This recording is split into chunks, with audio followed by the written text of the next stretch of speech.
Hey everyone, welcome to The Next Level, a podcast from the Team Performance Institute. Here we provide actionable insights on modern leadership and team development, driving higher levels of organizational performance and life empowerment. I'm your host, John Sanchez. Join me and my team as we take you on the journey to the next level.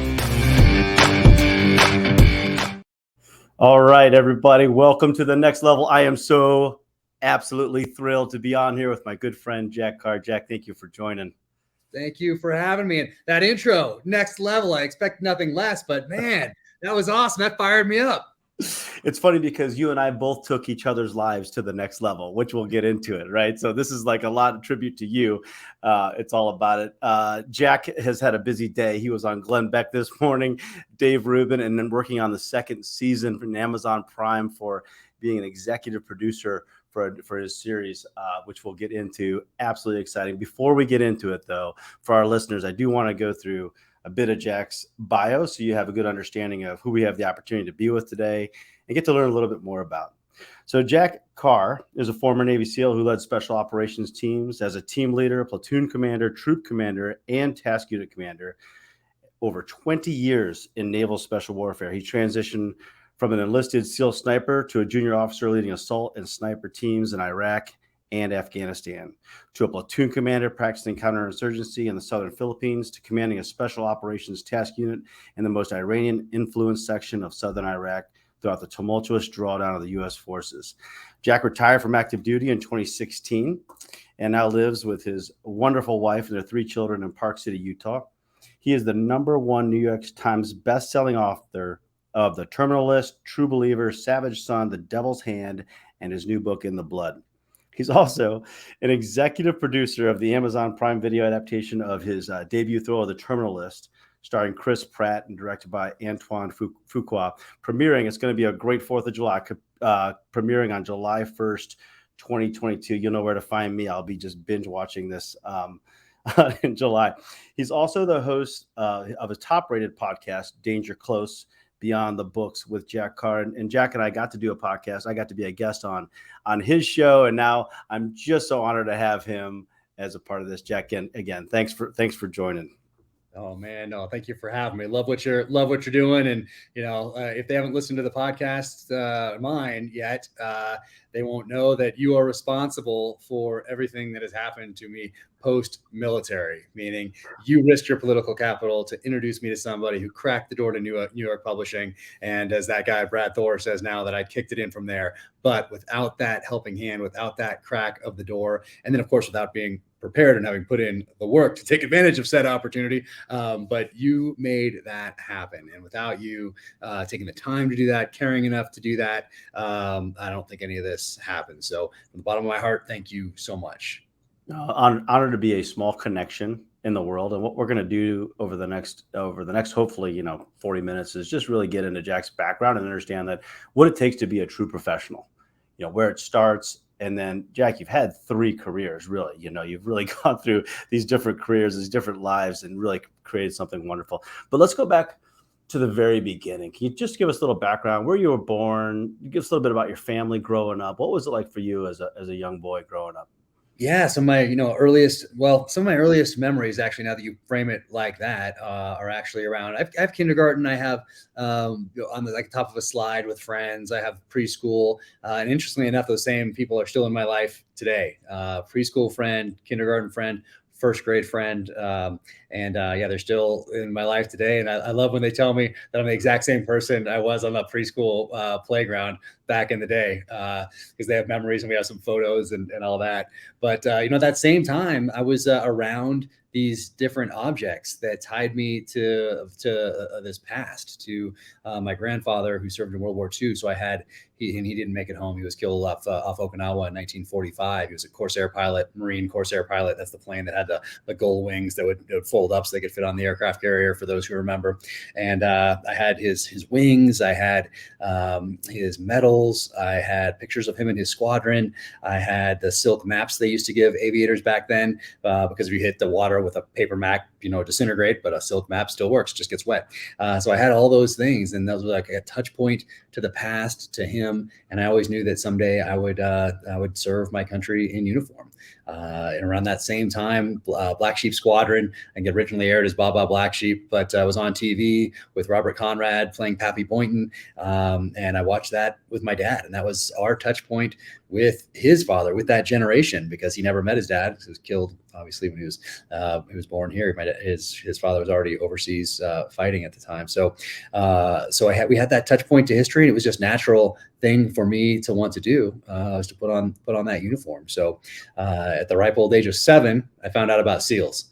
And from then on, I was just focused on that all the way through junior high, high school. Just never took my eye off that ball. Like, everything that I did was in support of eventually getting through BUDS, and being the best operator I could possibly be, and the best leader that I could possibly be. But a part of that was reading thrillers, because back in the early 80s, you could read everything ever written about SEALs. You could go to the library, which I did with my mom, because she was a librarian. So we grew up with this love of books and of reading. It's very natural for us in our household. It was just as natural as eating or exercise or anything else. Like, reading was just a part of life. It wasn't something that was forced on it. It was just something that we did. So when I went down there for the first time with my mom to the library to research SEALs in particular, I remember that the takeaways were, hey, these guys are some of the toughest special operators in the world, and the training is also some of the toughest ever devised by a modern military. So I was like, all right, that's where I'm going. I'm going to test myself in this crucible of BUDS. But really, it was like a few Soldier of Fortune articles, Gung Ho magazine article, a couple of chapters here and there in books, a magazine, newspaper article here and there, not much. So I started reading books about 5th grade, the same kind my parents were reading. And those were the Tom Clancy books, David Morrell, Nelson DeMille, H.A. Quinnell, J.C. Pollock, Mark Olden. And in the 80s, when you're reading those kind of thrillers, the protagonist typically had experience in Vietnam as a Marine sniper, a Navy SEAL, Army Special Forces, CIA paramilitary. And so I was reading about these backgrounds of people that I wanted to have one day in real life. And it was just magical to read these books at that time, at those places, let's say 1983 up through 1993-ish, like that time, that is very formative in my upbringing, in my youth. So I knew that one day after my time in the military, I'd write those same kind of thrillers. And what I didn't realize is that I was giving myself an education in the art of storytelling by reading essentially the masters in the thriller genre. And I didn't look at it like that back then. I was just enjoying these books as a fan, but I was also watching them as they got adapted to film or television, and taking notes. And then I was introduced to Joseph Campbell and Hero with a Thousand Faces in like 1988 with my mom. And I sat down and watched a series of interviews that he did with Bill Moyers on PBS called The Power of Myth. And I just started applying that to everything that I was reading or watching from then on. So all those things formed this foundation. And I was also studying warfare, studying terrorism, insurgencies, and counterinsurgencies. And all of that helped build this foundation, helped me to be the operator that I was in the teams, the leader that I was in the teams. And then all of that came together as I was getting out and started writing the Terminal List. And obviously it's a huge part of what I'm doing today. And it's just all about building on that foundation moving forward. And I was fortunate that I heard the call early on to service, and then to write, both things I consider professions, not careers. And I think there's a difference. It's a profession of arms, not the career of arms. And it's a writing as a profession, same type of a thing. So all of that came together, and then you made the connection, and here we are off to the races. You continue to give me way too much credit for this, because it's the profession. You said something that really strikes me: profession versus career. Explain that to me. Explain the concept that as you feel about profession versus a career. Yeah, I think the best way to explain it is to recommend a book. And the book is called Once an Eagle by Anton Meyer, written in 1968. And it's one of my favorites, and I don't use favorite very often, especially about anything subjective, but it made a huge impact on me. It was gifted to me by a Army Special Forces sniper from Vietnam. And it's historical fiction. It follows two guys from pre-World War I up to Vietnam. And it's really a case study in leadership, because one of the guys, Sam Damon is his name, and he is given a battlefield promotion for actions in combat in World War I, and goes from enlisted to officer. And there's this other guy, though, and he's like the staff officer, and he's always just a little bit ahead of his contemporary here, and his name's Massengale. So when you hear that, someone calls someone a Massengale, that's what they're talking about. So it follows both of them through this timeline from when they're very young and all the way up to Vietnam. But really, it's a case study in leadership. And I used to give that book to people that were coming up behind me in the SEAL teams, and I'd write a letter in the front. So I'd frame why I was giving them this book, why I was gifting them this book. And then in that letter, I would say, I'm not going to give you my interpretation of what you're about to read. To get that, you're going to have to read the whole thing. And at the back of this, there's another letter, and that would be in a sealed envelope. And that one was in the back of the book. So to get to that one, they had to read this entire thing. And it's thick. For those of you who have read Once an Eagle, you know it's an investment because it is thick. You can use it as a doorstop or a blunt impact weapon. So it's dual purpose.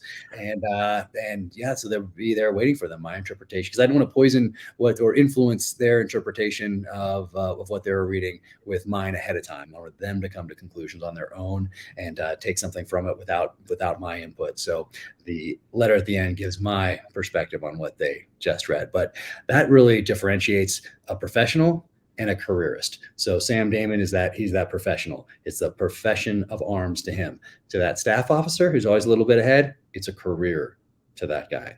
And so that's the best way, I think, to illustrate the difference between viewing that same profession as something different, a career versus an actual profession, the profession of arms. You've never heard anyone call it the career of arms, yet a lot of people look at it as the career of arms, even if they say profession of arms, especially as they work their way up the chain and at some of those higher levels, perhaps fail upward, as we've seen over the last 20 years. That's true. I like to, at Team Performance Institute, we talk a lot about following your purpose, following your passion. You truly have. I like to talk about in terms of like when you find your calling or you find your bliss, like what would you do if you couldn't do anything else? And here it was. And at a very young age, you said something that also strikes me as really cool, that your friends from kindergarten and preschool, still your friends today. Well, first of all, that's phenomenal. That just speaks to character, it speaks to friendships, it speaks to relationships, which I think it's all about. How would they describe you? You said that, still the same guy. What do you think what words, I'm asking you to drop a little bit of humility here. And I understand that because I know you're an extremely humble person, but how do you think they would describe you because you're the same guy? How would your childhood friends describe you? That's a good question. So all they've said is that, hey, you're the exact same person, but I never said, well, what is that? I never followed up. What does that mean? What does that mean? I never really asked. There's two in particular that I'm thinking of. One male, one female, and I've known them both my entire life. Still know them both today. One of them was one of the first guys to read a rough draft of The Terminal List, actually, and gave me some great feedback on it. He loved it. He's a fan of the genre too. We read the same kind of stuff growing up, so it was really cool to get that from him, who I know would tell me if it was a disaster. So that one really meant a lot to me. I thank him in the acknowledgments of the first book. But yeah, I don't know exactly what they would say other than exact same person. I'm guessing it's positive because we're still friends today.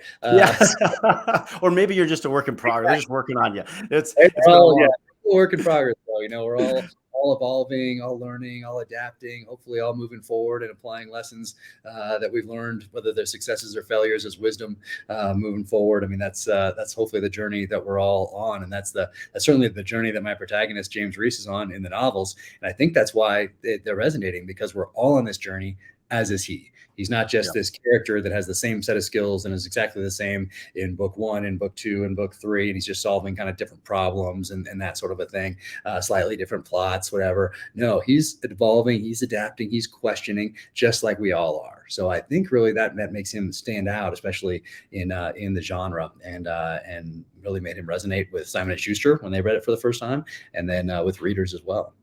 Yeah, I would highly recommend, again, to everybody listening, Jack speaking about James Reese, who is the protagonist in his books, and such a cool character to follow. You get a spoiler alert, you get super addicted to watching the progress and watching this go through.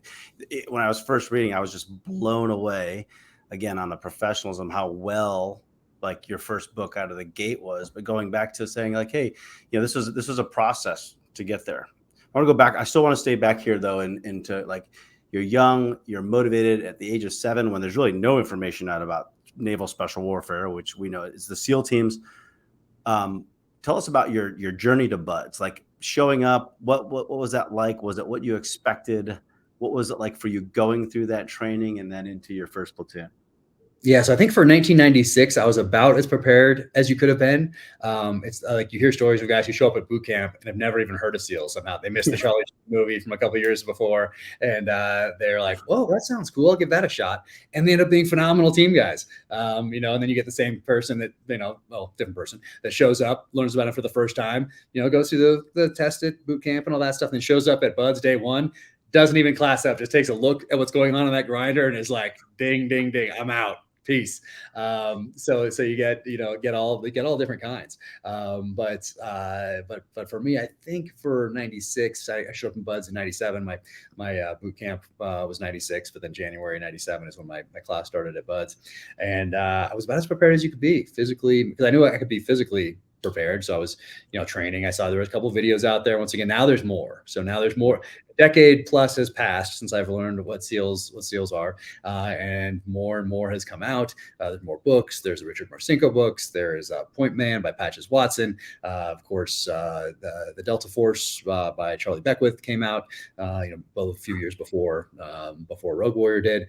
But there's more about special operations out there. And when we talked about those memories, those first memories, I meant to say that in first grade, I distinctly remember walking from our class to the chapel to pray for those who were hostage in the Iranian hostage crisis. I remember that to this day. And I remember the news that we tried to go in and get them out, Desert One. So those are some of my first memories from seeing on the front cover of the newspaper and on the news, Walter Cronkite counting down the days and seeing Americans in black and white photos with bags over their heads, blindfolds on, being led away. So that was very impactful to me. And I remember thinking, hey, we're the United States. Why don't we go get these guys? I remember that as a kid. And so that stays with me. And interestingly enough, it also stays with SOCOM. And you can't walk through one of these buildings at JSOC or SOCOM without walking by a picture of something about Desert One. And the specter of Desert One stayed with us all the way through the Bin Laden raid, really. But it had an impact on all of that, as have a few missions along the way, the Sante raid, of course, Mogadishu. So there are these touch points that really impact planning at the senior levels of special operations. So that memory certainly impacted me. But I was prepared. So I was about as prepared as you could be. But then again, we have tons of people that show up as prepared as they can be at Buds. And what do? Quit first hour of Hell Week. But for me, we had this one guy in our class, I remember, who was very loud. He'd been like through a few hours of Hell Week a couple times, type of a thing. And he gave us this speech before class, like a Braveheart speech, And I was like, dang, man, this guy, he's really fast to the O course. And I think he's big, he's all yoked up, and I was like, wow, man, this guy's pretty motivated. This I don't know how, geez. And he quit the first hour of Hell Week, and I was like, now watch that happen. And I saw a ton of people quit with him, and I was like, this is how they get the 80%, because that person is obviously in shape. They're obviously motivated, inspired. I don't know. But they're physically capable of making it through this program. So what are we looking for here? We're trying to find that intangible. We're looking for that thing called grit that you can't find out by giving somebody a bubble test and figuring out if they're a team player or not. You can only find it through a test, through a crucible. And Buds is that crucible. And imagine if Buds didn't exist, SEALs didn't exist, and today in 2022, someone said, we need a naval special warfare capability. I'm going to take this proposal to my senior level leaders and say, this is what I want to do. I want to create these SEAL teams. And in order to do that, I want to put these people through this test. And here's going to be this week where they wake up on Sunday morning. They don't sleep till Friday, really. And throughout that time, they're going to be on the verge of hypothermia. We might lose a person here or there. But we're going to run them essentially almost to death. They're going to do PT with logs and with boats. They'll be screamed at the entire time, told how horrible that they are. They'll have to do swims, paddle boats. I have an ad. We're going to actually call it torture. There's going to be things in the schedule that we're going to call torture, which now they've changed, of course, to surf conditioning, which is the exact same thing as surf torture, but it sounds much better. Right. But imagine somebody getting that and being like, this is a great idea. It's a go. Like today, no chance. No chance. The program exists. It's only because it's a legacy program that it even exists today in our society. I am fairly certain of this. Of course, we can't tell for sure, but that is that is my assessment.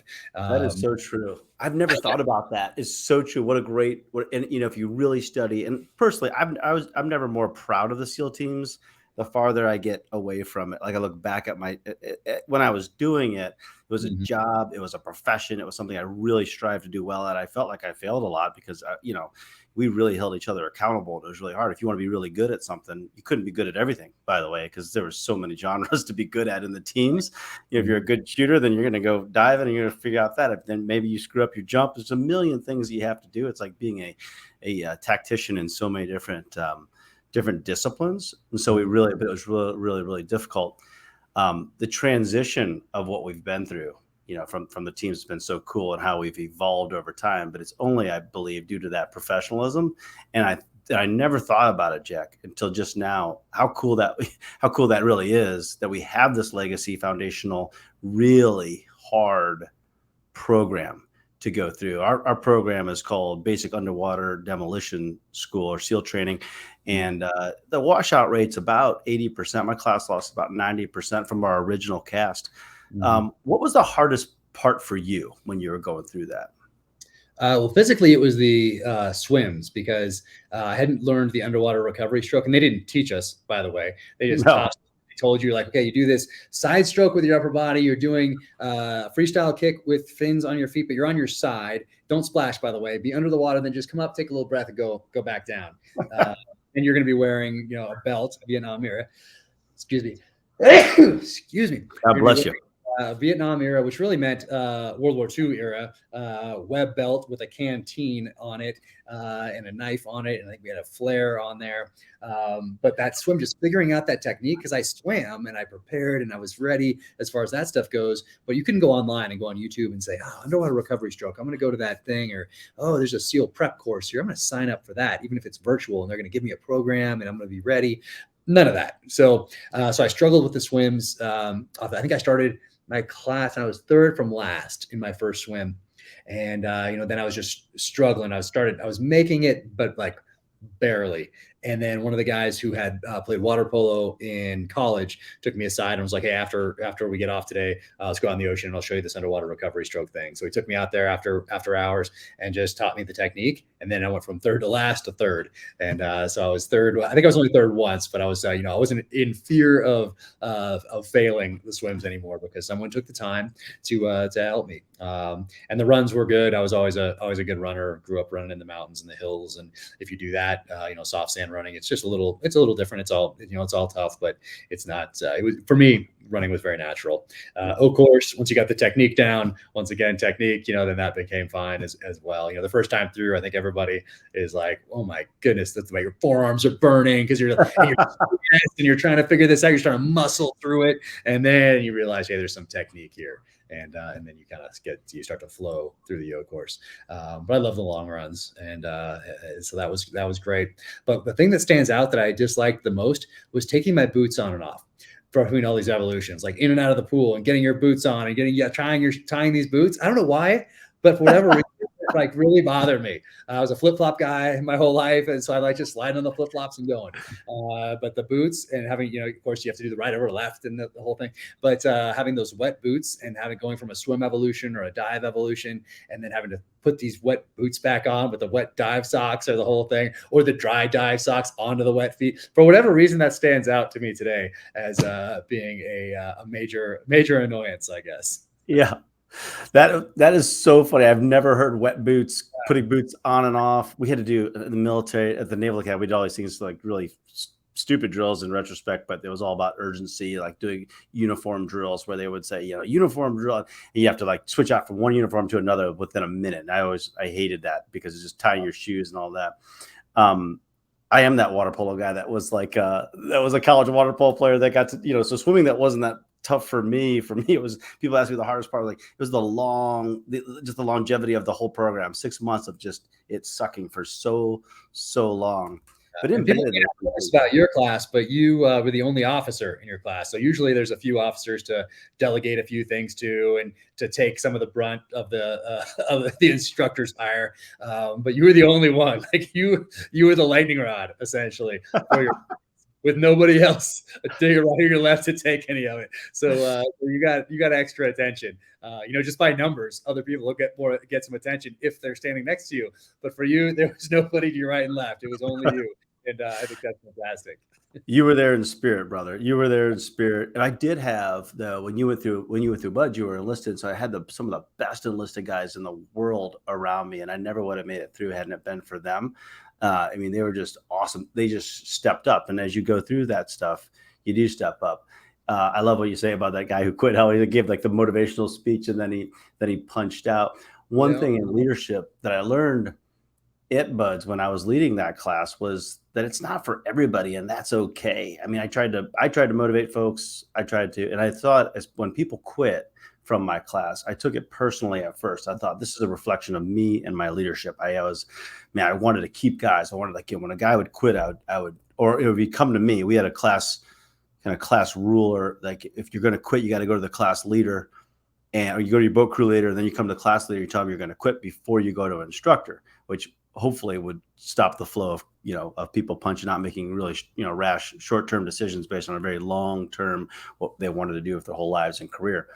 But these guys would come to me constantly and they'd want to quit. And sometimes I would say, hey, hang in there, just get through this.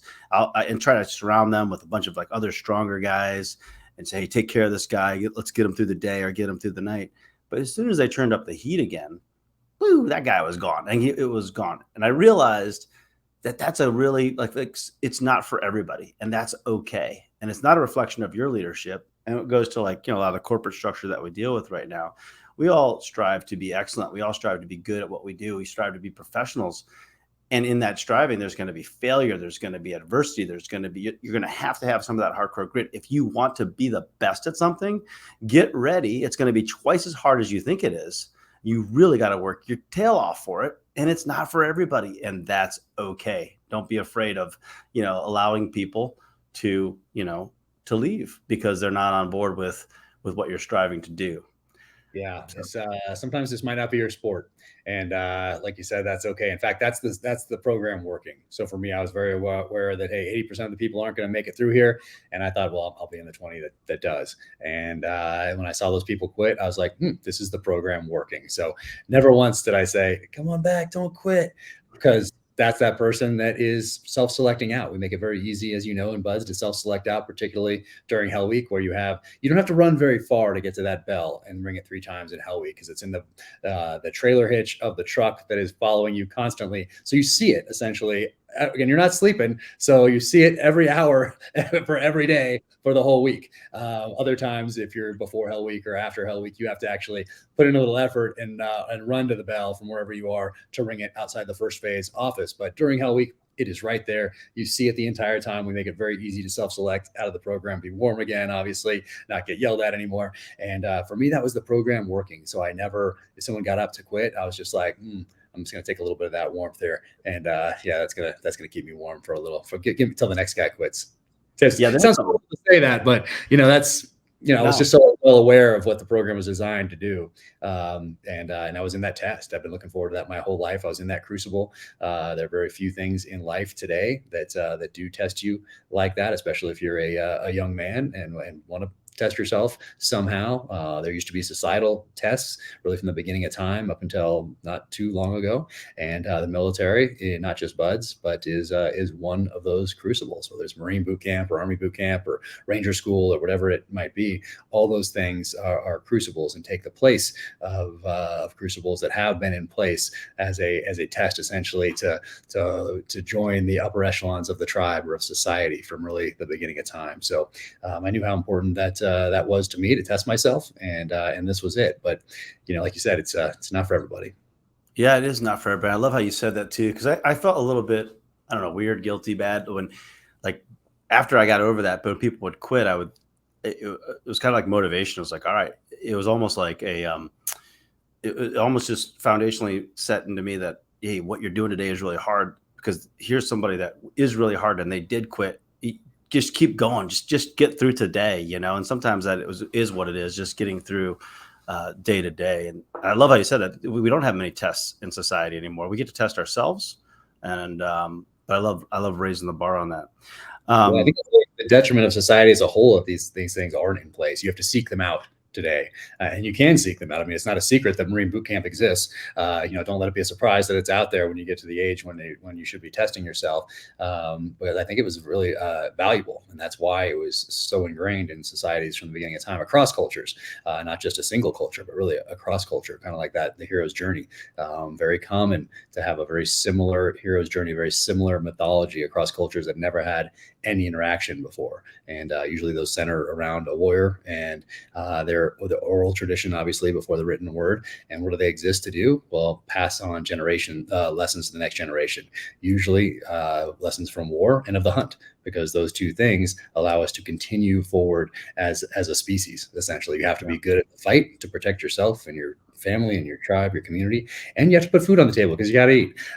So if you weren't good at those two things, then you weren't going to be around much longer. And all of us have somewhere in our DNA that still flows. That still flows through our veins. It might be suppressed by all these years of comfort that we've grown accustomed to, but it's still in there. It's still in there, and that's why we dig deep when someone tries to take that most valuable gift of all, which is the gift of life. Yeah, absolutely. One of the things that you're touching on, and I love to expand on it a little bit, is that going through buds is not actually what being a SEAL is. Going through buds is that crucible. We're talking about what you have to do before you get into a profession of what you get to do, right? Those are two different things. And going through, people ask, or come to me and they'll say, hey, I want to be a, SEAL platoon commander leading troops overseas. And my initial response is, well, where are you right now? You're in junior high school or you're in high school. You be the best student you can possibly be right now. That's the path to becoming eventually what you want to be. It's just being in the right place, following your heart, doing the right thing, time in and time out, over and again, get tested, fail, get back up and keep going. The crucible it exists to help you get through. And I see similar backgrounds, and I love how you said it, because it kind of helps me understand a little bit more about my journey, my path through it. We both have very similar backgrounds. Both had grandfathers that fought in World War II. I had one fighting on the Filipino side, obviously the American side as well, fighting for his life over in the Philippines. And then I had a Polish grandfather fighting over on a submarine as well. So we had these kind of foundational, fundamental things. And then you had that as a background. I watched people go through it. I learned similar to what you, although I was a voracious reader like yourself, I knew this was going to be the crucible, and I knew, and I was excited about joining and excited about it, but I also knew and understood, and I think this is good for all the listeners, that sometimes you just got to get through some things to get to where you want to go. And it's as simple as that. If you're early in career, if you're early in thinking about like where you want to go or where you want to be, look up to the people that you want to be, but understand that they went through something very difficult to get where they are. Let's switch gears and talk about graduating from buds. Obviously, pay your dues. You got to pay your dues, regardless. Yeah. We're talking about buds, but it can be anything.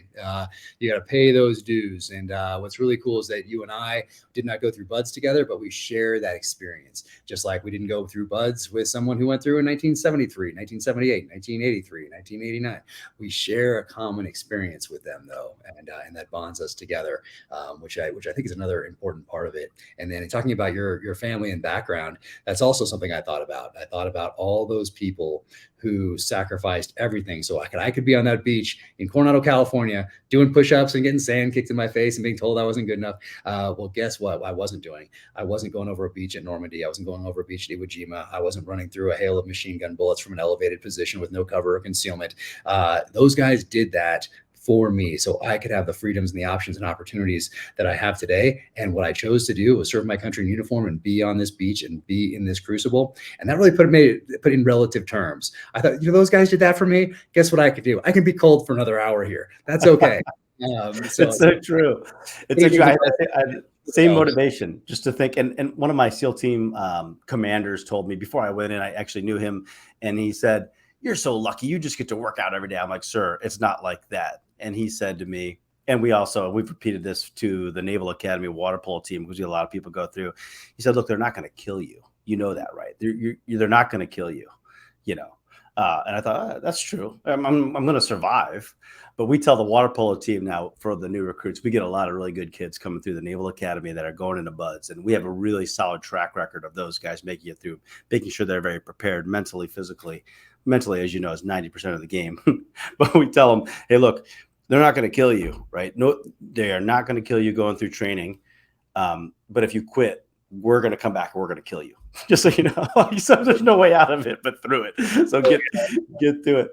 When I think any average high school athlete can really make it through the program physically. Like, you're going to get in shape like your first week. Like, there's not an option. But it certainly helps to be in better shape when you go in. But if you're not, any average high school athlete can make it, because we see some of the top athletes or top performers essentially in the world at that age along their journey quit day one, week one, or quit first hour of Hell Week. So it's that, like you talked about, it's that the mental side of it, the mental fortitude side of it. It's the resiliency piece. It's that team mobility piece. It's physical courage, mental courage, all that stuff that binds you together to find that person with grit.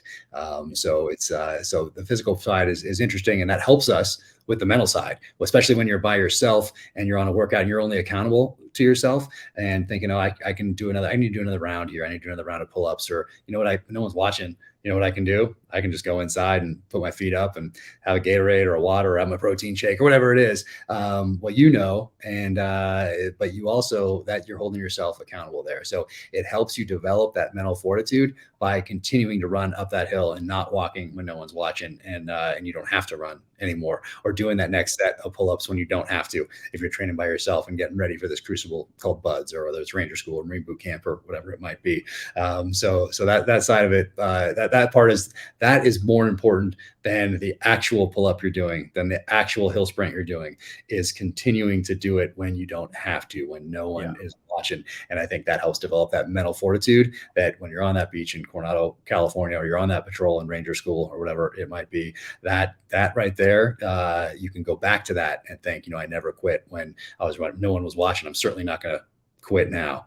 So I think that training helps, and it's not just the physical stuff. It's more than that. Amazing. That's amazing, because I think you're 100% right on. I had the same experience of just knowing, and I got in touch with my deeper self, my not darker, right, but the self that you feared may quit. Because when you're going through something that tough, you're not really sure how hot it's going to get, how they're going to turn up the heat so much, and you just don't know. And that was hard. But I remember getting really in touch with my hardcore self by training the hell out of myself. I remember distinctly, being in Northern Ohio on Christmas break. I was getting ready to go. I was going to class up in January, and I was in like combat boots and shorts and going on these runs in like 2 feet of snow and just trudging through the snow, like getting as cold as I possibly can. Getting after it.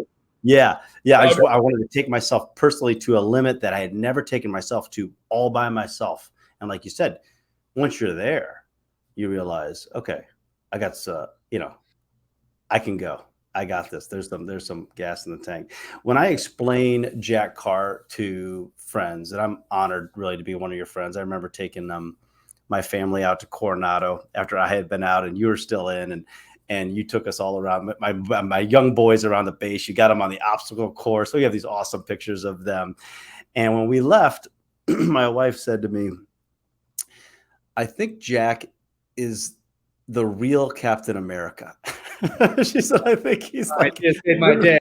Oh my goodness. Like, he's like, literally, like, he's like, and that's how I was like, you know what? That's the best description of Jack Carr, right? He's just like this very humble, kind warrior, this holistic piece of America that has, born and bred in the fabric of, literally, I think about the fabric of those silk charts or maps that your grandfather had. That was you. Tell me a little bit before we get into talking about it. I really do want to talk about your series coming out. I want to talk about your new book. Can you share with us some of your fondest memories or some of your biggest lessons learned after you graduated and did get into the teams, because you had a absolutely rock star career in the SEAL teams, and I do not want to gloss over that. Oh, well, appreciate that. So initially, you're just doing the job, head down, and you're still learning, you're still adapting. You're a sponge as a new guy. We all thought we were going to cross that quarterdeck and zip off to parts unknown, save the world, and get back in time for beers at the bar in Coronado the next day. That wasn't how it was in the late 90s when you got to your team. You did that new guy stuff. You did that paying your dues stuff. And at the time, you were on probation, meaning you didn't show up with a trident. You weren't a SEAL yet.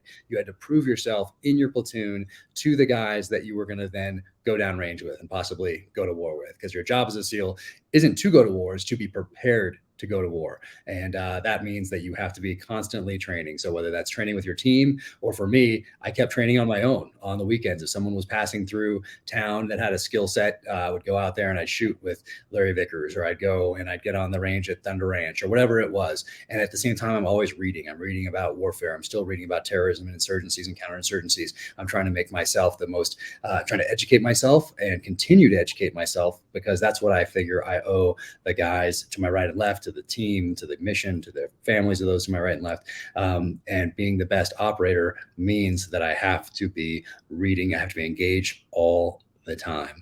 Because I would hate to think that if I went downrange and did something and made a decision under fire, or whatever it might be, that that I hadn't put it all in. I hadn't been all in. I could have done something.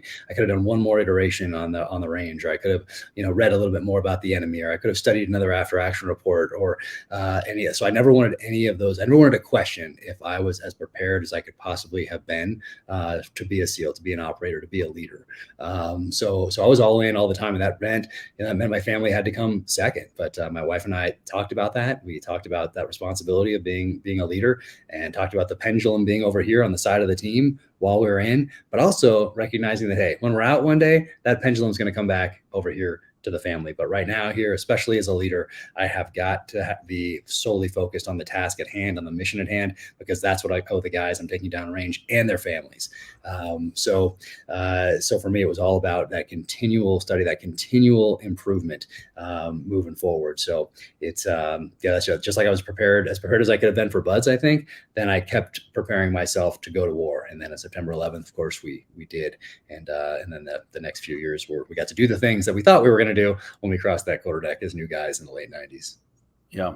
When people talk, and I know you hate this just as much as I, like, oh, you're a hero. They throw out the word hero and all that. And, being as humble as you are, it's just like one of those things like, oh, I think the real heroics is in the family unit. I think the real heroics around what we do and how we got to operate is around that pendulum swing, that it is a team atmosphere that your family puts into this. They understand your dedication to your profession is so important that it means the lives of yourself and all of your teammates. And that is something that needs to be. So I think about, like you said, it's about preparing to go to war, which takes a whole, dedication that is unparalleled to anything I've ever seen.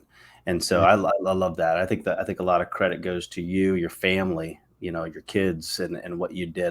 I did not serve 20 years. You did. I really have all the deepest respect for the men and women that are out there that are serving with families and go the distance. So, huge amount of gratitude towards you. Families certainly have it tougher than we do, especially downrange, when all we're focused on is the mission, building target packages, building patterns of life around our targeted individuals, then going out and executing that mission and grabbing somebody out of bed in the middle of the night, dragging them back, doing some questioning, going back after somebody else to take out an IED network or whatever it might be. Well, guess what? We're not doing when we're doing that.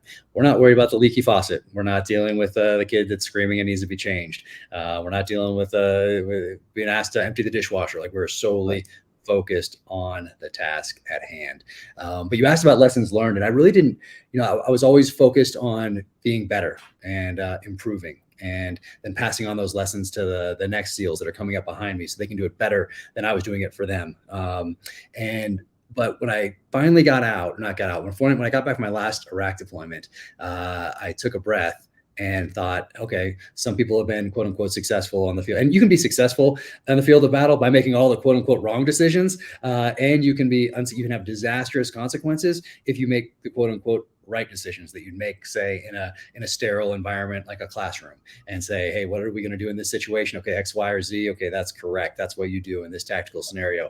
Well, guess what? You can do all those things downrange, and the enemy still gets a vote. And you can be thinking about that and that experience for the rest of your life, wondering what you could have done differently, even if you did the right thing that would have been the quote unquote right decision in, let's say, a boardroom or a classroom or something along those lines. So for me, for whatever reason, I just frame it like that. For whatever reason, things worked out under fire downrange when I made decisions. But when I got back and looked back over that 16 years or whatever it had been previously, I thought about trust and how important trust was to me as a leader. And I never conceptualized it because I'd been so busy up to that point. I've been running, I'd been doing it, but I hadn't been thinking about it. It was just a natural thing for me to understand that developing trust with those below me in the chain of command and above me in the chain of command would allow us to go downrange and give us that freedom of maneuver on the battlefield that we needed to execute and prosecute that mission. So when I talk about trust, I mean, there is not a single moment that is not an opportunity to build trust with your team, no matter what level you are and what part of that team you are. So for me as a leader, walking down the hallway and I have a 2-minute conversation with somebody on my way to another meeting or whatever it might be, guess what? That 2-minute conversation is an opportunity to build trust, whether it's one of my guys or it's a senior level leader in the command. It doesn't matter. It's an opportunity to build trust.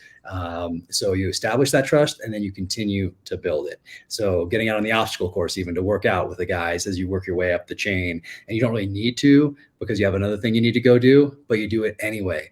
And maybe you're not the first guy through the obstacle course, but you're up there, you're close. And so those younger guys are looking to you like, oh man, this guy's been in for this long. He has this many deployments. We heard this about him or whatever else. And he's still up there near the front. He's still doing this with us when he doesn't even have to. We're getting on the range and going through those drills that, you know, as a senior, more senior level leader, you're probably not going to be doing downrange, but you're out there on the range doing it anyway, competing with the guys, running through stress courses, and you're still up there near the top, if not at the very top. That one was important for me. So those guys can still look at you and you're earning that trust, you're building that trust, that respect, and that camaraderie, those relationships. And just the same thing goes to going into a meeting and having to brief your commanding officer. Or I got briefed Condoleezza Rice once. She came through. I briefed her on what was happening in the Philippines, actually. And that is an opportunity to build trust up the chain of command as well. So if they have a certain amount of bandwidth to focus on different maneuver elements under their command, well, if they need to pay attention to somebody, maybe they're not going to be paying attention to the ones that they know, they trust. You're out there doing it, which is very nice, not having someone over your shoulder micromanaging you because you didn't build that trust or you messed up along the way and didn't learn from your mistakes. And they realize we got to pay a little more attention to, you know, platoon, whatever over here. And then you're over here with your platoon getting it done. And so that trust at all levels, I think is, you know, quote unquote, why I was successful. You know, I don't really frame it in those terms, but why things worked out and why people still reach out today that I work with in the SEAL teams, because of that trust. And then that very genuine sense that you want them to do it better than you were doing it for them. So that's making us all stronger as a team going forward. Yeah, I love that. That is so good. When you think about culture, you think about building up culture, you know, companies will put for their culture, here are our values, and I'll just, you know, put them up there, put them on the wall. You go to their websites and look at them. It's an everyday thing. If we say these are our values, then like you said, in the hallway, a 1 minute or 2 minute interaction with somebody that substantiates those values is going to really actually build the culture. Culture is an everyday thing. If you look back and you give yourself a litmus test of every 24 hours, looked at how did we do today as a company, as an organization, as a culture, or how am I doing as a person? Am I imbuing trust in the interactions that I have, right? And what you just laid out was some really beautiful ways to do that, actionable behaviors that you do in order to imbue trust time and time again. And if you ever betray trust, which, you know, you can make mistakes, right? But if you betray, it's very difficult to win back. So it's like like in all relationships, you know, it's one of those things that's absolutely foundational. You had an interesting mistake about trust. When you make a mistake, it's even more important to share it with your team, because it shows them that you are willing to learn and move forward, and you want them not to make the same mistake. You don't want to cover it up and hope nobody finds out, or have nobody talk about it or whatever, because I'm the boss or manager or whatever. For me, it was important to share those things with the guys, so that they cothey didn't have to learn those same lessons that I had just learned. So sharing those mistakes is just as important, I think, maybe even more important when it goes to building trust. You had a really cool experience of going through, and you wore the enlisted ranks of a SEAL, then, and you became an officer in a SEAL team. So tell us a little bit. I love to think about followership, right? As an enlisted SEAL, what would be your top characteristic for being a follower and your top characteristic for being a leader? Yeah, I think they're the same. I never really framed it or never thought about it that way. But I mean, there are so many similarities, because whether you're leading yourself, like say I'm a new guy enlisted, I go to communication school, and now I'm a secondary communications representative for my SEAL platoon. New guy. I'm a new guy, exactly, which means I'm taking out a lot of trash. I'm painting the walls, cleaning things up and inventories, that sort of a thing. But I'm in charge of myself, and I have a circle. What is that circle? Is it me? Is it the 3 or 4 new guys in the E5 Mafia that showed up at the team with me? But I'm a leader still. I'm a leader of whatever my peer group may be. I'm certainly a leader of myself. I'm certainly accountable to myself, and now I'm accountable to a team. But that same thing works its way up the chain as well. Now your sphere of influence just expands. So it doesn't matter, officer, enlisted. I think that it's just the sphere of influence grows, just like it would with, hey, you're single. Okay, great. You have a peer group. Okay, 3 or 4 friends, 5 friends, whatever it is. And then maybe you get married. Okay, so now you have that. And then you have kids, and so that's you have in-laws, you have peers at work, so that sphere of influence continues to grow, and you get to decide how you're going to impact those around you in that circle, in a positive way, in a negative way. Are you going to add value to people's life, or not? And when you get knocked down, and which you will, we all have been, we get to decide how we're going to get back up, because you have to get back up like that. Eventually, you can stay down for a while. You can stay down. You get to decide how long you stay down there in many cases. But eventually you'll have to get back up. And then you get to decide how you're going to get back up. And are you going to do so in a way kicking and screaming and complaining, and the world is so tough and I got dealt these cards? Or do you get back up in a way that inspires those around you, because they see how you were knocked down, and they see how maybe you learn from it, or now you get to go forward and you get to share this experience, and people get to see, wow, look how that guy got back up and kept moving forward after he got hit that hard. Amazing. And so you get to decide that, though. And that goes down to the individual level. But it doesn't matter if you're a E3 brand new SEAL at your SEAL team as a secondary communications representative, or if you're the LPO, leading petty officer of that platoon, or if you're the chief of that platoon, or you're the platoon commander, or whatever it might be. Your sphere of influence is different depending on that position and depending on the individual as well. But that's really remains constant, is that you do have a sphere of influence, whether it's yourself, 1 person, 2 person, or maybe even in the world of social media, 35 million people out there, and you get to decide how you're going to add value to their lives or not. Yeah. Well, I could talk to you, Jack, all day long about leadership, the teams. Again, and maybe we should just do this again, because this is just literally like manna from heaven we're getting. Thank you for these lessons. I do want to spend a little bit of time, and I think it actually will blend into all that we've talked about so far, about what it takes to do your job. You look at yourself, well, you probably don't, but we do, say, look, he's an executive producer for Amazon Prime. He's a best-selling author. He's done all, you can't even fathom what that is like. But can you talk to us a little bit about the work that it takes, the professionalism that it takes, how hard it is, or what are some of the struggles in getting started? Walk us through your new world of, and by the way, I probably didn't do this right, because we just skipped over like transitioning out of the military and all that stuff. But I do want to be cognizant of your time, and thank you again for it. And just dive into like, hey, let's talk about Jack Carr, the author, Jack Carr, the executive producer. Well, it comes down to doing the work no matter what. And if you want to go somewhere, if you have a goal, you have a destination, you can have that, and then you can stay stagnant, and you won't get there. Obviously, you can do the work. You can do a ton of work. You still might not get there, but I guarantee if you don't do the work, you won't. So in this case, I had done that work my entire life, reading, studying, building up this foundation, reading these books and getting an education in the art of storytelling from the masters in the genre, studying warfare to make myself the best operator I possibly could, doing that time in the SEAL teams, going down range, going to Iraq, going to Afghanistan, having that experience in combat. And so I'm building this foundation. I'm doing that work so that when the time came to follow my next passion, which is writing. My mission is taking care of my family. My passion is writing. That gives me my purpose as I move forward. But when that time comes and someone takes a risk on you, like you did on me and introduced me to Brad Thor, then guess what? I've put in that work. I put in that foundational level work, and I'm ready. I am ready when that phone call comes. I'm ready when that person offers maybe a helping hand, or offers to make an introduction, or offers to crack a door for you. But guess what? They might not even make the offer if you haven't done the work and you're not prepared. They may not risk that political capital on you. So you have to be prepared. You have to be ready, because even if they do risk that political capital on you and you haven't done the work, then guess what? When that door is cracked and you go to kick it, it's not going to fly open, because you have done the work. So you have to do that's the constant. Like I know that piece. You have to do that. And then framing things in terms of being a professional. So after I left the military, I'm flying to Africa to do research for my second novel. I don't even have a publishing deal yet. I haven't even sent it to Simon and Schuster. But I know I'm going to write a second one, because John Grisham, he wrote A Time to Kill first. He could not give that book away.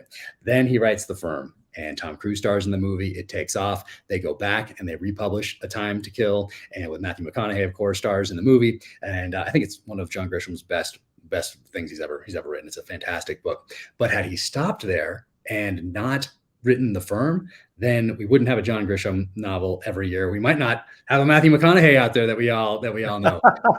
All right. Exactly. So I always had that as it pertains to writing. I was always like, well, I'm definitely going to write two for sure. And if both of them don't work out, maybe then I'll exercise a contingency plan. But I didn't want to have to.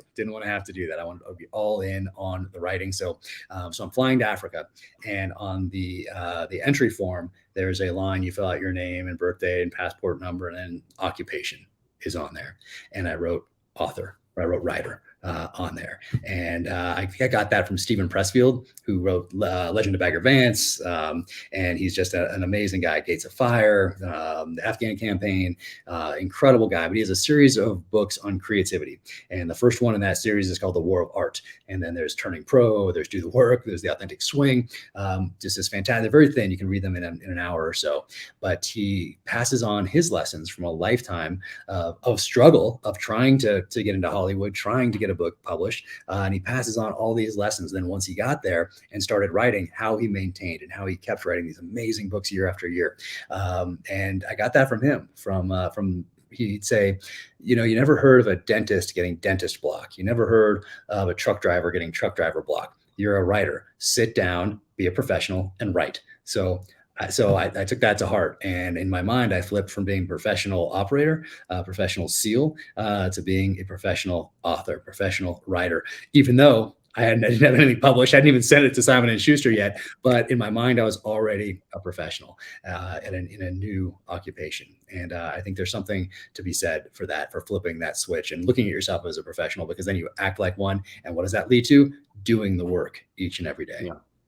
And it leads to being a professional, leads to each step and stage of your life. Because you were such a professional in your old world, you created this awesome reputation of who you are as a solid operator and a solid professional. So when we had this one, I'll never forget, I was in my driveway, I had headphones on, I was walking around the circle, I was listening to you getting out of the Navy, and we were just talking about what's next for you. And you said, hey, I really want to, this is where I'm going. And you were very motivated. You knew where you were going. And I said, well, I happen to have, another guy who's a really good friend, Brad Thor. And, he's a New York Times bestselling author as well. Now you join the ranks with Brad in that.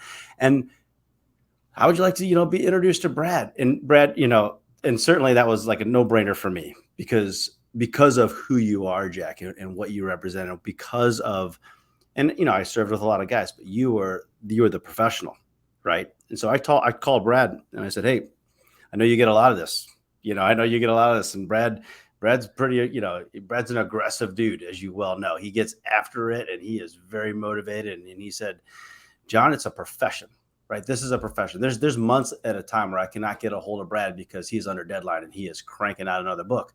He goes, it's a profession. I get a lot of people call me, but because of who Jack is and because of what he did and because, you put your name on this, I'm in. I will 100% take it, read it, and go with it. And that's when I exited stage right. But Brad calls me and he says, well, first I told him, Brad, I said, I don't know what kind of a writer Jack is, but I do know that he is a professional. He is the guy. And time flies, and I get a phone call from Brad Thor. He says, dude, it's amazing.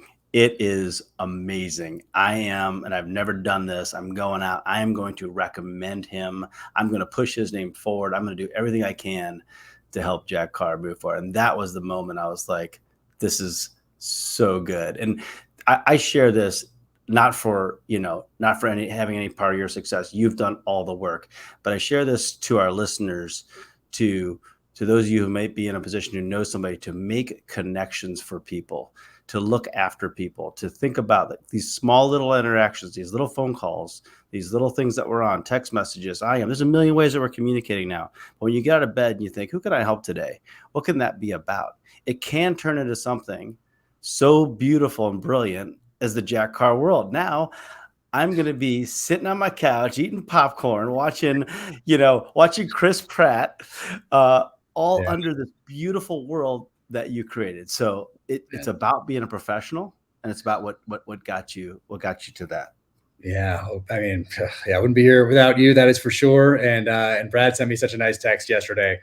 Just so kind, just saying, hey, I'm your biggest fan, and congratulations on all this stuff. And just it couldn't have been just more cool. So I took a screenshot of it. So I put it in my little favorite section folder. Yeah, that was very cool to get that from him. And because of you, because you made that connection, it's not just me in this circle here. 350 people had jobs during COVID in Hollywood to make the Terminal List series that wouldn't necessarily have that same job otherwise during a time that was stressful for them and their families, trying to figure out how they're going to, because most people look at Hollywood and they see the actor, producer, director that gets on stage at the Academy Awards or at Golden Globes or whatever, and says something crazy maybe, but that's like people's right? But under that person, there are 350 others on a project that are making it happen, that are so good at their individual jobs. And that's why you can't be doing something else. So the lighting guy can't say, oh, let me help you over here with this, because guess what? The lighting thing doesn't happen. And you're like a Lamborghini that is flying down the road over 200 miles an hour. And if one piece of that engine is not working quite right, the whole thing doesn't get where it needs to go at the speed that it's going. So these guys are just amazing. And they're also just normal people. They're like everybody else, and they want to put food on their family's table. They want to do the best job they possibly can. They want to work with people that are good to work with. And that's it. So people's vision of Hollywood is the one thing where really there's 350 people attached to this project that are really just normal, everyday working Americans. So you gave them that opportunity to work during a very stressful time, and it wouldn't have happened without you. No, I disagree. I think you would have gotten there in any way, shape, or form when you're as good as you are and you continue to go in the direction. I love what you shared about, about the firm and a time to kill. And I had no idea. Again, it's you doing the work behind the scenes, knowing what it takes. It's just phenomenal, Jack. It's just great. I got a little bit of stardom. Like, what's it like for you? Can you share with us when you first heard this is going to be like an Amazon Prime thing? When they got the call, was it a call? Was it an email? What was that like at Team Carr household when that went down? Yeah, I got a text message on exactly where it was going to go, because it got shopped around. So the way it happened was going back to the SEAL teams, actually, and going back to relationships and going back to taking care of people. I ran into a guy on the grinder at Buds when I got back from that Iraq deployment. I went to Buds, our training command. So I got to take a breath and realize it's time to get out. My next thing is going to be writing. I'm not taking guys down range anymore. These phases of Buds, these instructors, they've got it down. So I got, for the first time, that pendulum got to swing a little bit back towards the family. I ran into a guy, Jared Shaw, great operator, E6, first phase instructor, and I found out he was getting out. And so I ran into him on the grinder. And for those listening, the grinder is where we do all like the PT, or did back in the day, and physical training. And I said, hey man, stop by my office when you get a chance. I want to talk to you about getting out. And he did. And we talked about getting out of the military, what he wanted to do. Did I know anybody in the private sector that could help him? And I introduced him to people in the private sector. And then I forgot all about it. And then in November of 2017, so a few months before the first book comes out, the first book came out in March of 2018, I get this call, and it's Jared. And he says, "Hey, do you remember me?" And it's been 5 years, but I remembered him. And he said, "Do you remember what you did for me in the SEAL teams?" And I didn't remember. And he recounted that I helped him on the way out and introduced him to people. And he says, "Man, I've never forgotten it. I always wanted to call you and thank you." And I said, "No problem. How's it going?" And he said, "Well, I heard you have a book coming out." And I said, "Yeah, it's coming out in a few months. I have a galley copy, which is like an early rough draft I can send you." And he said, "Yeah, I'd like that, but I'd also like to give it to a friend of mine." And I said, "Yeah, no problem. Who's that?" And he said, "Chris Pratt." I said, "Oh, interesting," because I was thinking of Chris Pratt as I was typing this thing. And that's before Avengers, before Guardians of the Galaxy, before Jurassic World. It's when he's Andy Dwyer on Parks and Rec, and he has a very small role in Zero Dark 30 as a SEAL. So I saw this lovable Andy Dwyer character transition into a SEAL. And I thought of Tom Hanks in the 80s doing all these comedies and then taking a risk with Philadelphia in the early 90s and then being able to write his own ticket from then on. And I thought, who's that guy for this generation? And this is what I'm typing away. No connection to Hollywood, no connection to New York publishing yet. I hadn't talked to you about getting introduced to Brad or anything like that. So I'm typing away and I'm already thinking, who's going to play James Reese when this comes out in a movie or a series? No way. That is the guy, because I need someone that's inherently likable, and I need someone who's willing, who needs professionally to take a risk. And I think that's Chris Pratt. And then the years started rolling by, and he does the Guardians of the Galaxy, and he does Avengers, and he does Jurassic World. And those are still kind of in a genre, semi-campy, wonderful, huge blockbusters. He rises to A-list prominence, and but he still needs to take a risk. That didn't change. Having to take a risk with a role has not changed. And so I'm like, this is for sure the guy. So I never wavered. And I thought of Antoine Fuqua directing, who did Training Day, Tears of the Sun, Magnificent Seven, Equalizer, Shooter, which I love, based on Point of Impact by Stephen Hunter.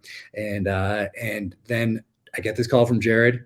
He tells me he'd like to give it to Chris Pratt. So I sent it to Jared. Jared read it in November of 2017. He gives it to Chris in December, and Chris reads it at the end of the month. I have a picture of him reading it for the first time, and he calls a week later and wants to option. So from there, and Antoine got it at the same time through another SEAL friend, gave a copy to Antoine. Antoine reads it. He wants it. And so Antoine called Chris and said, "Hey, let's do this thing together." And now we're all three of us executive producers on this.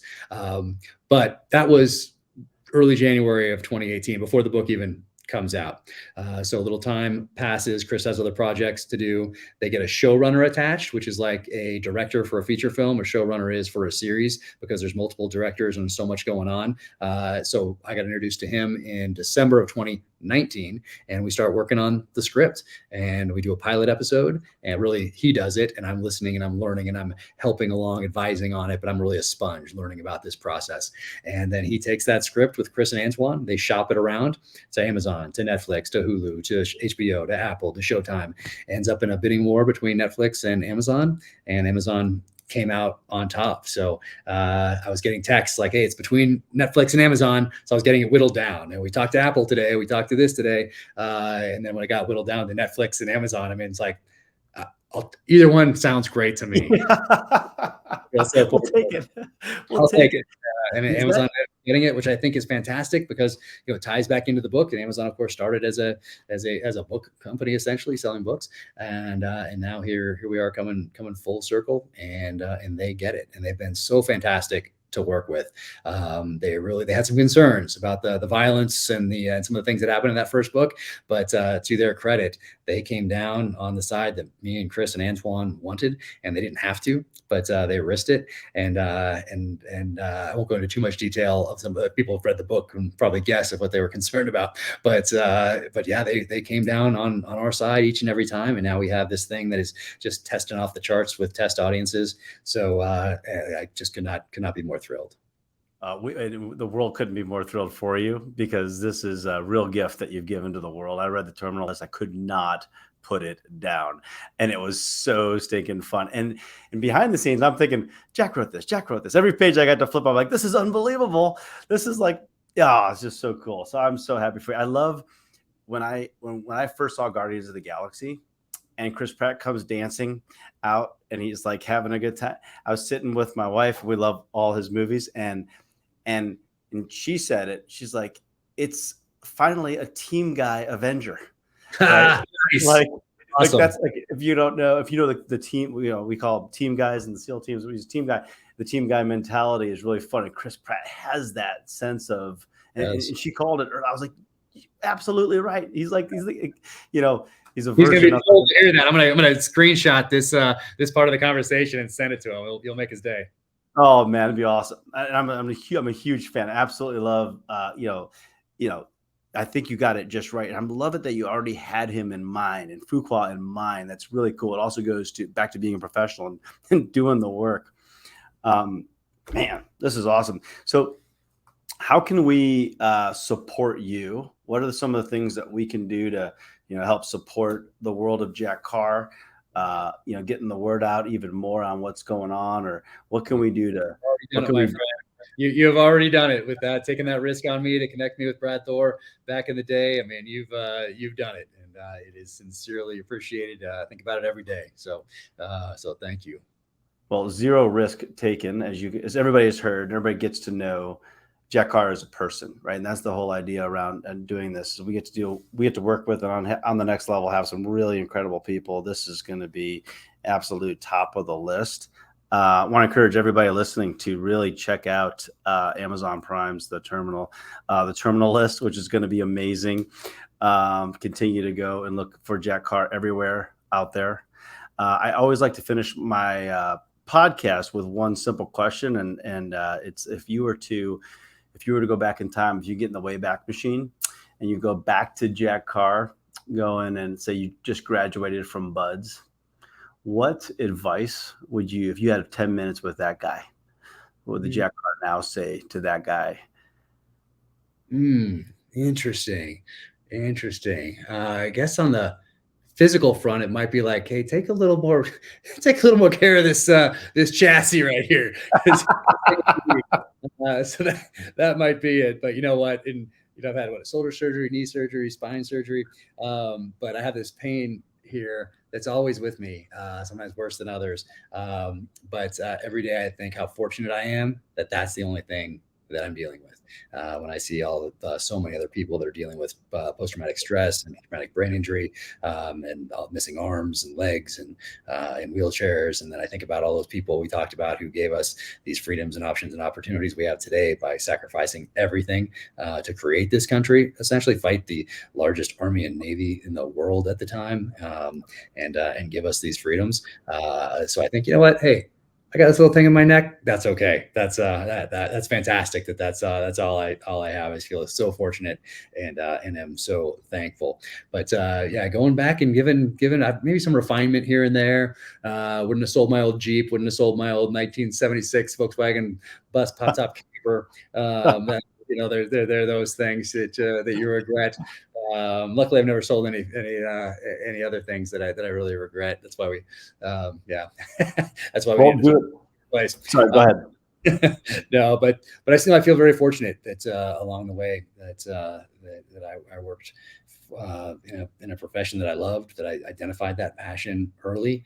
I don't think I could have identified it any earlier, but I didn't listen to any naysayers, or if I did, they just went in one ear and out the other. I didn't let it occupy bandwidth, because you only have so much bandwidth. And if you're worried about that 80% of Buds quitters, oh my goodness, if it's anything other than, hey, I want to go there because 80% quit. That's the drive. So if you're worried about that and it's taking up space and people are telling you how hard it is to make it through SEAL training, I heard very similar things to how hard it is to get published, how impossible it is to get published, and impossible it is to make the New York Times list. And those number one spots, guess what those are reserved for? They're reserved for people with last names like King and Patterson and Grisham. Do you know the odds of even getting a project off the ground in Hollywood? Yeah, zero. Like, if you think about all that just took, how long did that take? A minute to do all that? Well, guess what? That was a minute I wasn't putting in the work to make my product the best it could possibly be, that I wasn't pouring my heart and soul into it.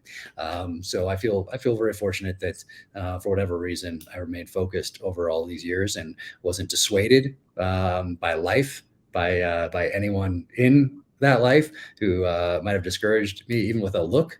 Because you get the same looks when you tell people you want to be a SEAL as you do when you tell them you want to be an author. It's kind of like the you'll grow out of it type of a thing. So using that stuff fuel. Got to use those looks and that data, those statistics as fuel, but never pay attention to the odds. That's something that I've kind of lived my life by, and seems to be, it's worked out for me. I guess I'll say that. It's worked out for you because you put the work in. And that is just absolutely amazing. That is, everybody, how Captain America did Mission Impossible, from getting into the SEAL teams to graduating to becoming an enlisted SEAL to becoming an officer to becoming a platoon commander, a troop commander, to leading task units, to leading men in combat, and then to coming out and start and go after your passion. Clearly, if you heard earlier Jack talking about, he has a mission and a passion there easily defined. And he followed both of those so well to get to a New York Times bestselling author, to get to be an executive producer. Mission Impossible, and continues to just absolutely beat the odds. But it isn't just by luck. This is clearly by hard work, by professionalism, and this is what it takes to be great. Jack Carr, thanks for joining us today on The Next Level. Honored to have you with us, my friend. Would love it. And maybe we can schedule a year from now when you are working on, the third season of Terminal List on Amazon Prime, and everybody's hey, everybody, look at me. I'm this little guy right now asking Jack Carr to do this in 2022, because by the time 2024 comes around, we're just going to be like, adoring from a distance. But I would love to have you back on. Absolutely. And you mentioned luck a second ago, and a commanding officer of mine passed along something, and I wove it into the pages of the book, actually. And he said, luck is the residue of preparation. And so I've always passed that on to the people that I worked with, and I wove it into the novel. I put it in italics. Whenever you see something in italics, a lot of times it means it's coming from a lesson that I learned in the SEAL teams. So a lot of leadership lessons in there in the books as well. But even though they're fiction and political thrillers, but luck is the residue of preparation, and that really stuck with me. I love that. And that's a great way to close out. Everyone, our special guest today is executive producer, New York Times bestselling author, former Navy SEAL and best friend, Jack Carr. Thanks for joining us, Jack. Thank you so much for having me. Take care. Hopefully I'll see you in person soon. Yes, sir.